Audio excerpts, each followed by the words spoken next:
This is the Cameron Journal Podcast. It's a place where we talk about important things. It's a place where we bring a little slice of the news to you. It's a place where we do important things, have important conversations. It's also things that I like to talk about. My name is Cameron Cowan, and this is the Cameron Journal Podcast.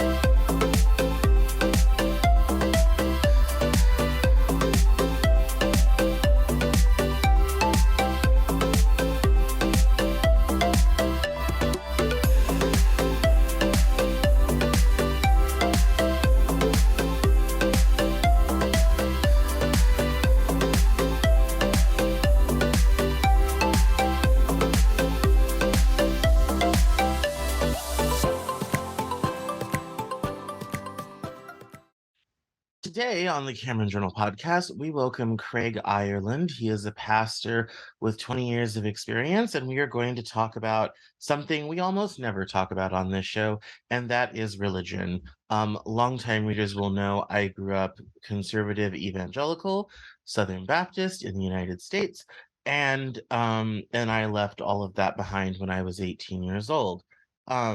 Incidentally, odd people of odd sexualities and odd racial backgrounds are not exactly welcome in that environment. Read more at CameronJournal.com if you care about all that. But we're going to talk about the new book, which is called, I have it here, By Grace Alone. It is a sort of a modern rewrite of a 19th century book by Charles Spurgeon, who was a Christian apologist. And we are going to talk about why this man has written this book, and going to get into some of the modern issues that I certainly have with Christianity as it is done and practiced and presented today. So welcome, Mr. Ireland, to the Cameron Journal Podcast. How are you? I'm doing well, Cameron. Thank you so much. And please just call me Craig if you don't mind. I don't need any special obeisance or respect or reference here. All right, Craig. Well, we'll do that then. So why don't you begin from the very beginning and tell us what inspired you to do this project? Yeah, I've been a long-term fan of the original author. Charles Spurgeon was a 19th century kind of Victorian era Baptist preacher, and I felt like he has a lot of wonderful thoughts and ideas, and especially he has a real gift in conveying some of those issues of faith and conscience. And so I thought what I needed to do, having read and immersed myself in Charles Spurgeon's work for so long, was I needed to invest some energy then in revising it and bringing it just mostly up to date in language and in prose. I think that modern day readers struggle, even with English written 100 years ago, can feel quite foreign. And so that was really the driving force, was to just kind of repackage Charles Spurgeon in a new and an accessible way for modern audiences. Yes, well, why don't in in that case then, for those who are not familiar with it, which will be the majority of people who listen to this, why don't you tell us a Sure. little bit Yeah. about what is about and how it goes? Great. Yeah. What I think makes this book unique, and what I think makes Spurgeon unique, the original author, is it's a presentation of the Christian faith that I think is probably not as common today as it ought to be, and that is the presentation of the Christian faith as a grace, as an open-ended invitation by God to all and any who feel like their life is not all together. They feel like they haven't made it. They feel like they haven't got everything, every T crossed, every I dotted. And I think what makes Spurgeon so good is his ability to not necessarily make you feel great about maybe some of those failures in your life, but to make you feel like you're not necessarily out of reach of God's grace. And I think that's the key point. And I think, Cameron, you maybe made allusions to this a little earlier. The way Christianity is perhaps presented today is maybe a lot more condemnatory, maybe a lot more judgmental, maybe a lot more, and not in every circle and not every particular minister and preacher, but there's sufficient enough out there that it feels appropriate to stereotype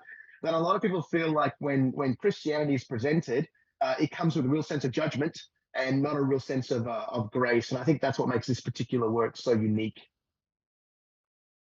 Yes, certainly. I mean, I think the yes, I think that the difficulty is I think there's multiple premises that one has to accept before this applies.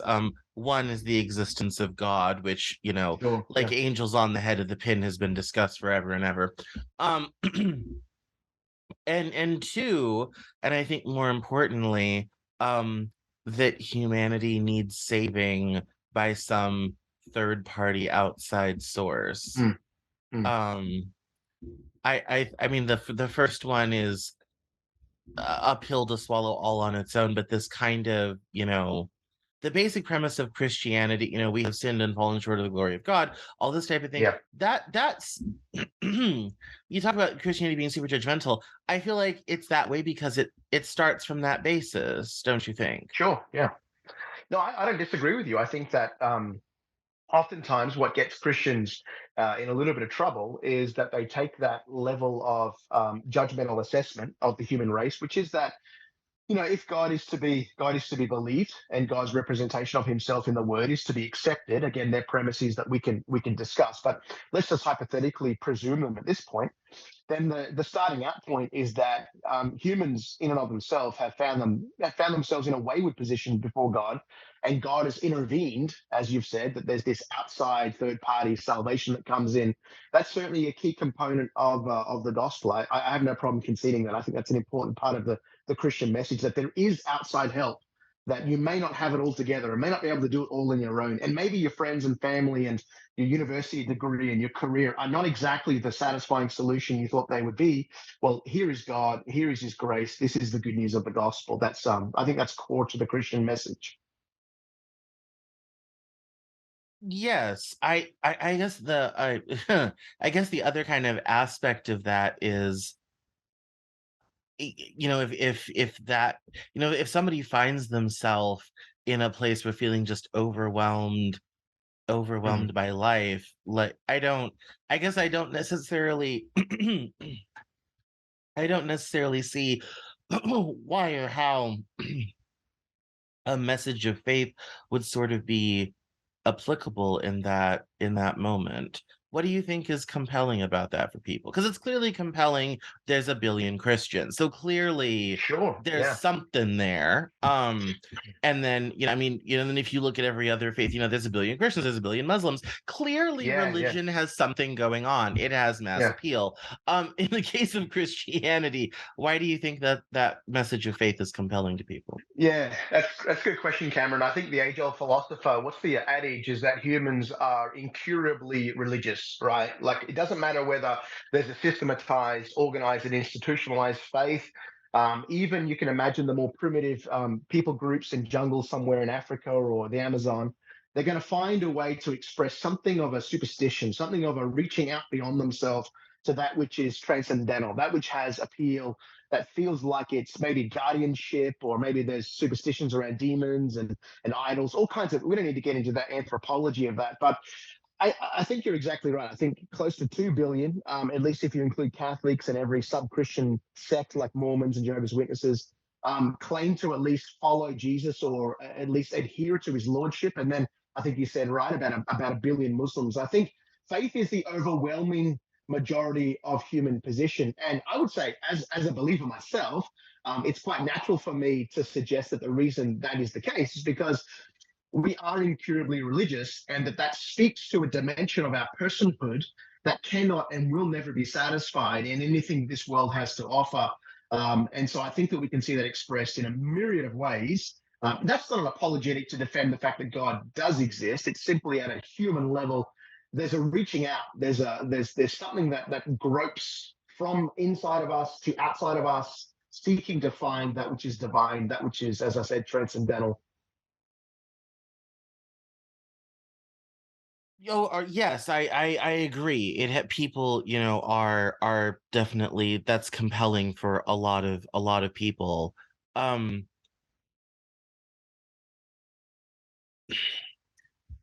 what is it? What is it about the kind of, I guess, materialism, bland materialism of the present world that is so unfulfilling? Hmm.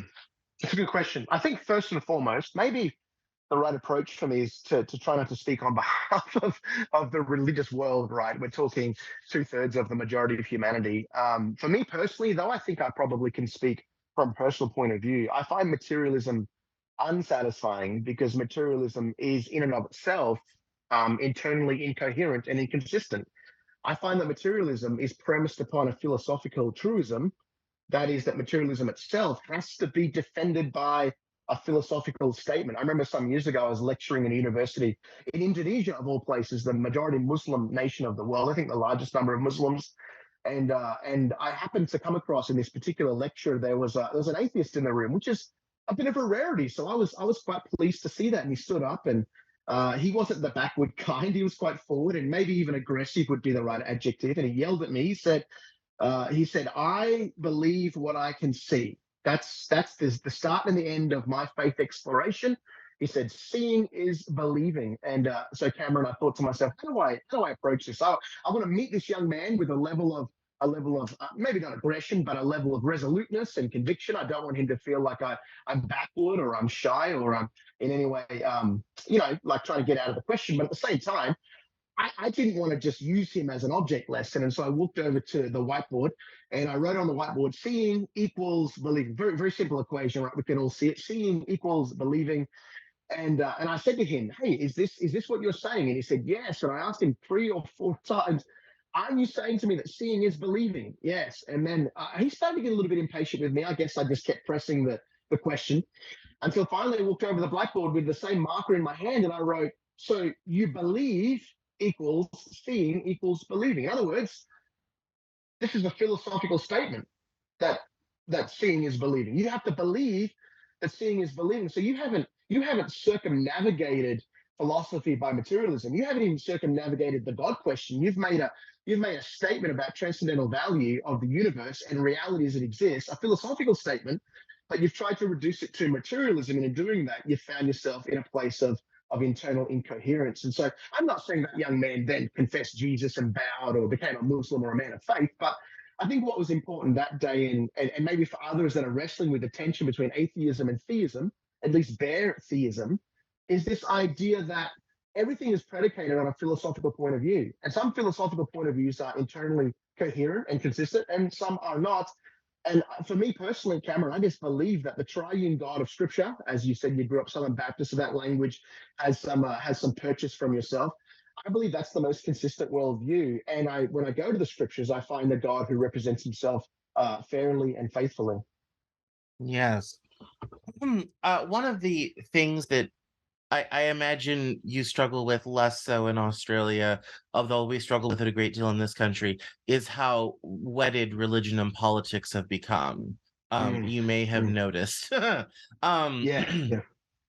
and we had a long tradition in this country until the late 70s of people who were really religious tended to be very apolitical. They didn't even vote. Um, and that changed in the late 70s, and we've been living we've been living with the consequences of that for decades. Um, I wanted to kind of ask you about this. In my Sure. view, in the lens of politics, religion becomes perverse. It gets Okay. really bad. And it tends, I think, to enable some of the worst things about people, in terms of it brings out Mhm. racism and misogyny and all these terrible things. What do you I guess my question is, what is it about this faith, these faith communities, this Mm, Christianity, all this sort of thing, that the minute it enters into the public sphere, it sort of twists and becomes this weird perversion? mm. That's such a great question. And I will admit to you and your audience that I only just recently relocated back to Australia, was living in the US for about 5.5 years. So I got to experience the last few presidential campaigns and all that kind of went You along with picked the that. So worst time in American history to you move here, think by so? the way. I'm just going to Well, put I mean, that out listen, there. no. Yeah, yeah, yeah. I get that. But I just wanted to suggest that firsthand. I think that I got a bit of a taste of that, and there were parts of it that were deeply off-putting for sure. And so, trying to navigate that while I was pastoring churches in the US, initially in East Texas, which was just Trump land. You can't even imagine what it was like being there in 2020. And then, of course, later on in upstate New York, which was, of course, a little more progressive. So those were my recent experiences. As you asked that question, Cameron, I had this kind of flash. I think it was Soren Kierkegaard, the philosopher from some centuries ago. He talked about sometimes what faith does is it creates a teleological suspension of ethic. Like it can sometimes take someone who otherwise has very strong and firm coordinates of right and wrong, and it can begin to bend those, maybe misshape them, sometimes distort them. Now, as a man of faith, and I'm a person who's dedicated my life to representing faith, I hope fairly and truly. I would say that when we see people take their faith and it begin to distort what really is objectively right or wrong, good or bad, I think that they've misinterpreted, misapplied, or they've somehow lived out their faith in a manner which is inconsistent. But that doesn't solve the problem, right? It's still a matter of, once you see that politics and religion begin to mix, sometimes what tends to happen is it's the uglier forms of those religious convictions which begin to take traction. The most polarizing, the most aggressive forms begin to become the norm, and I think that can be a frightening thing. You were right, at least, to say that in Australia we don't really struggle with that. Christians are such a minority that we don't really have the sway of the big Southern Baptist Convention or the Evangelical Alliance. Those groups with millions of constituents make a big difference in American politics. But I'm certainly no authority on any of that, Cameron. I'll admit freely. Yeah, no, I think that's an interesting idea. And so, I mean, for there's a lot of us, I mean, in this country, as I'm sure you noticed, like religion is kind of a big divide. One of the criticisms of the Democrat Party in its liberalism and progressivism is it tends to be not very friendly to the religious. Even though there's some groups historically who've been very progressive, especially mainline Protestants, Methodist, Presbyterians, in years gone past have been very progressive and voted Democrat and all this type of thing. And now, if you're going to be modern and progressive, there's sort of this natural assumption that you're going to be at least agnostic, if not atheist. And one of the things I hear from people of faith is that they don't feel welcome in the progressive movement because of that. And those of us would come along and say, well, your religion advocates some not great things that we're kind of really wedded to. Um, when it comes to that, how do we resolve that tension? I mean, in this conversation, we've established people are incurably religious. Religion is Yeah. kind of here to stay. We're not going to be able to get used to it. So we're going to have to work with it politically. What do we do with that? That's kind of a mess. Yeah, and I think what I want to say is, when I make that quote that humans are incurably religious, my point is that doesn't leave anyone exempt. I don't think the atheist is non-religious. I don't think the agnostic is non-religious. I don't think the deist is non-religious. I think they have a different way of expressing those innate human attributes and characteristics. Now, not just in the first instance that they're atheism or agnosticism or deism or whatever ism you want to attribute to them, not only because that is a philosophy, it's even a theology of sorts.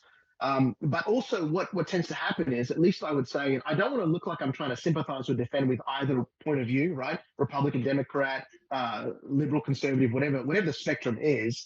I want to say that each group sees the other as dangerously religious. I think that's probably the perspective that, at least from me, looks more obvious. I think that those super religious conservatives that maybe want to, they want Trump back in power. They think elections are stolen. They have a deep seated just phobia of big government and a mistrust of all that. I think they look at, kind of as you described, the more progressives, the Democrats. They see those as equally religious, but as introducing in their religion values and morals that they just do not believe are, not only they don't believe those morals are good. They think they're immoral, but they think that they're bad for the nation. I at least want to have a generous point of view to say that I think on all sides of this particular, dichotomy, I think people want what's best for the America that they envision, right? That they think that is the best country to live in. It's just a competing view as to what that country looks like and who ends up having the power to decide. No, that is certainly quite true. Another odd phenomena about this country and religion, and you've traveled a bit, so you might have some insight to this. In when we talk about national development, typically countries that Mm, have a high levels of religiosity tend to be poorer, and countries that have low levels of religiosity tend to be wealthier, with one notable exception, the United States, which is mhm. both wealthy and has high rates of religion. What do you think it is about faith and religion that keeps people and economies and nations poorer? Except the United States, of course. Yeah, yeah, I'm gonna maybe out myself a little bit here, but I'm that kind of guy. I guess I don't really care. Truth is, I think that it's not religion as much as it's superstition. I think superstition is what cripples an economy, it cripples a nation. And as I've traveled the world, I'm talking like majority Catholic nations in the developing world, like the Philippines or parts of Central and South America, or very strong Muslim majority countries like Malaysia, Indonesia, and other parts of the world like that, or Buddhist countries. Spent a lot of time in Burma. I've spent a lot of time in Thailand, Cambodia, even Hindu countries. I've spent a lot of time in India and places like that. The more superstitious a populace tends to be, and by that I mean that organized religion has varying levels of superstition baked into it. So, as you know, you can travel to the deep south and you can encounter otherwise intelligent people who have baked into their worldview and their day-to-day life deep-seated superstitions. So I'm talking like some of the more wacky, crazy silliness, right? Like Oh they wouldn't get yes. into a car to drive down the highway until they first invoked angels to surround their car, right? That kind of superstition. I grew up in a home where my father was an atheist, my mother was more of a spiritualist, and my mother loved to carry the crystals and get the tarot cards read. And I see that as like very superstitious, not to judge my mother. My mother's a sincere person. But when I see Christianity or Catholicism or Hinduism or Buddhism or even Islam begin to imbibe more superstition, I think that's where the correlation begins to see people begin to be, they almost become enslaved by it. And I say that in a way that I know is going to come across to your listeners quite aggressive, but that's my perception is the more superstitious a populace tends to be, the more difficult it appears to be for them to emerge out of patterns of poverty and worldviews that keep people, I think, under the thumb. I think it's superstition. I don't know if it's organized religion. I think that you can look at countries like the US and some of the European countries where they still have a degree of organized religion, but they understand that the functioning of a nation, or the functioning of an economy, and the functioning of a workforce, can very much thrive with some of those principles from the religious ideals. Like people say that the Reformation was the start of the work week, the 9 to 5. There's been research done on all that. I don't know exactly. I haven't done my own research on that, but I can see elements of it that are helpful. Work 6 days, labor six, and rest on a seventh. I think having those ideas embedded in a culture can be a good thing. So not all religion needs to be thrown out, the baby with the bathwater. But I think the I more mean, it's superstitious that called we the are, it's called the West. It's not called the Western work ethic. It's called the Protestant work ethic. It's called the Confucian work ethic, sort of thing. mm, And so there's kind of this yeah, weird tie-in between religion, either Protestantism or Confucianism, and sure, and working hard and putting in the hours and all this type of thing. yeah, Um, and someone asked me one time, um, why do Protestant countries work harder than, seemingly to work harder than Catholic countries and are wealthier and more stable than Catholic countries and all this type of thing. And and I said, well, I think there's a couple of factors there. I said, one, I think I think religion as such is a factor because the Catholic Church has the sacraments and the priests, and that's your access to God. The Protestant world walked away from that, but they still needed some metric by which to measure good. And because it was basically invented by tradespeople who like to do business, they made their metric money.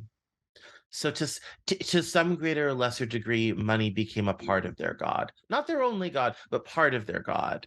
Um, and the Catholic doesn't the Catholic culture does Catholicism doesn't offer that. Therefore, Catholic cultures don't have it, and I think that's why Catholic countries tend not to be as wealthy. But to your point about religion and faith and all this having kind of these downstream mm, deleterious cultural effects, mm. um, I think that's a bit interesting, just how the way people have faith and believe affects all these areas of their life. Yeah. Like I'm thinking, even as we contrast different nations and economies that are at least observable, think of South Korea as the great example.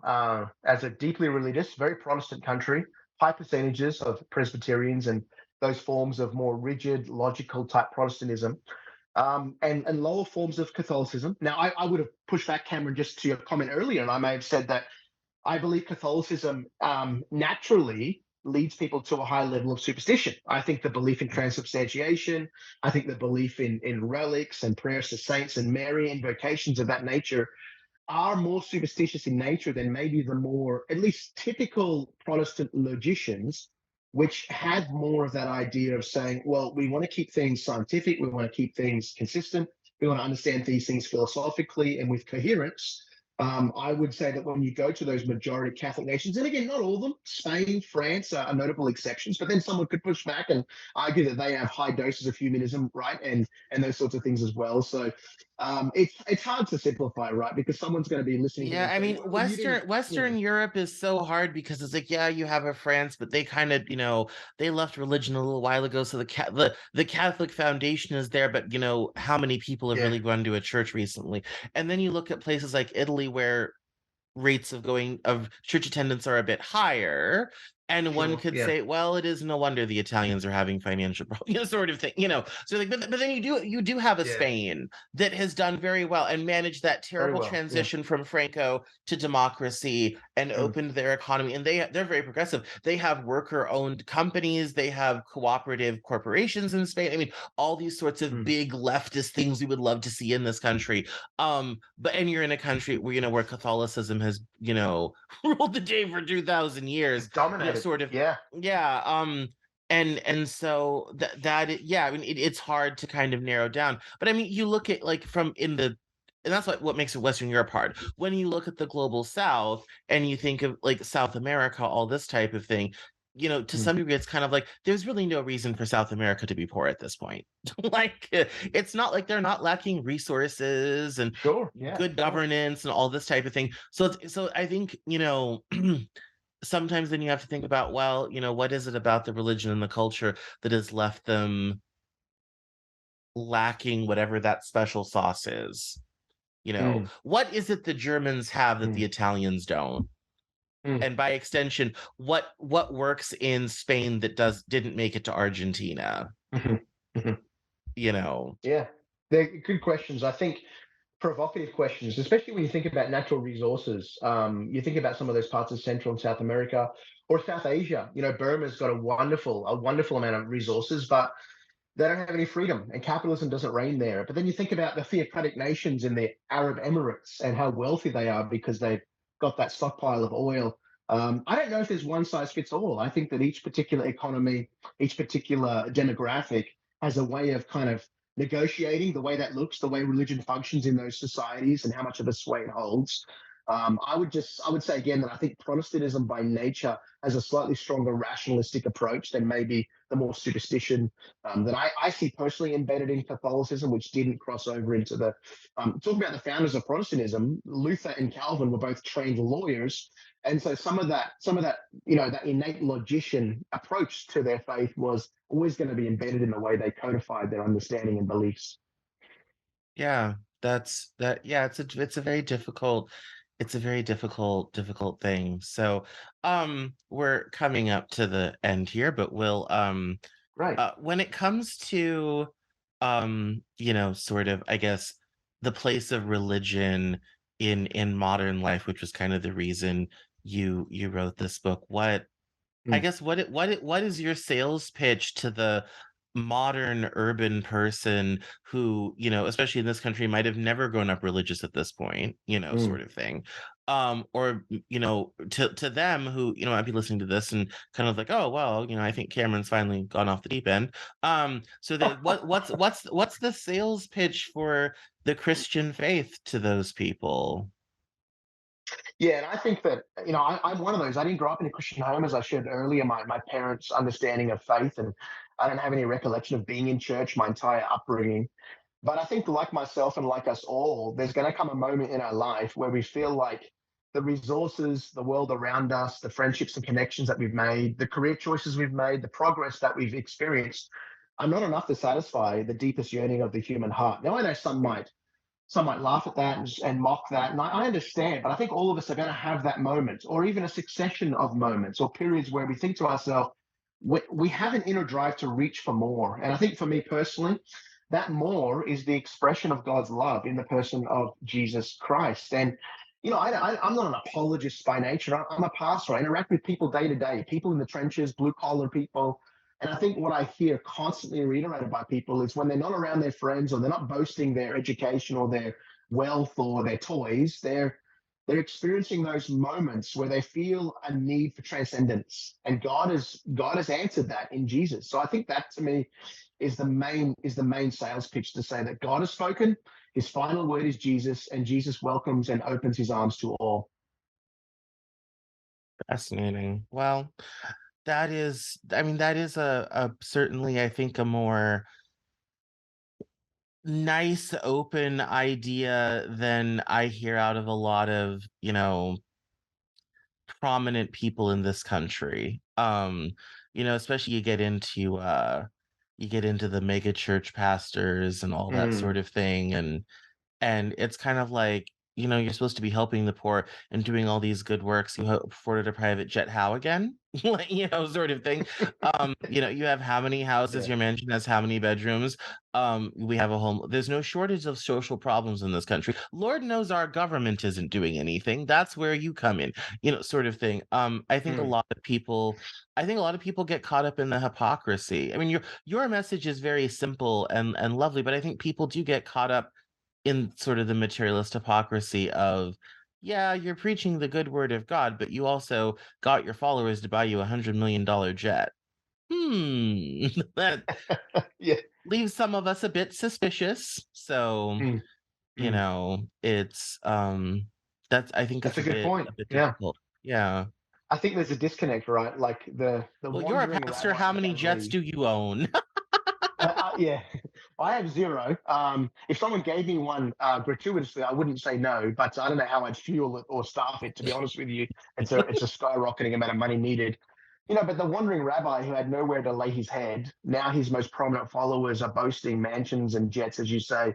There's a disconnect, and I think that because most people recognize that that's representative of Christianity, I feel like my role here is to at least point back to Jesus and say, well, originally it didn't look like that. And I think that's probably the message that hits home more honestly and truly and purely, is that Jesus has a word of eternal life, not a material gain or not politicking and demonstrating your agenda with any aggressiveness, but receiving Jesus. That's what it all boils down to.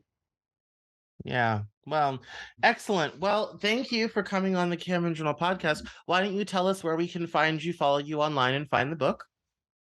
Yeah, well, firstly, I think anyone can find me online. Just look me up, Craig Ireland, Facebook, Twitter, Instagram. I try and be somewhat present on all of them, although I don't always do the best job. And of course, most people have Amazon, right? So you can find By Grace Alone, Craig Ireland on Amazon. And if people are able to find me online, hit me up, shoot me some questions. I'm always trying to interact with people. If you buy the book and you read it and you want to ask some questions, I'm happy to interact with people. So I'd love to hear from some of your followers. And I just want to say thanks, Cameron, for having me on today. I've had a great time. Well, you're very welcome.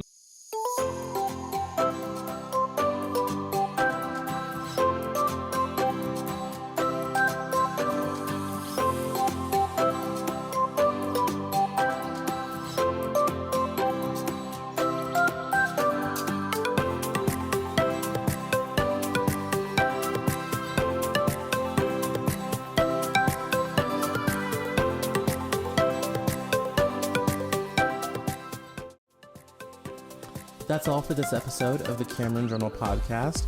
Thank you so much for listening.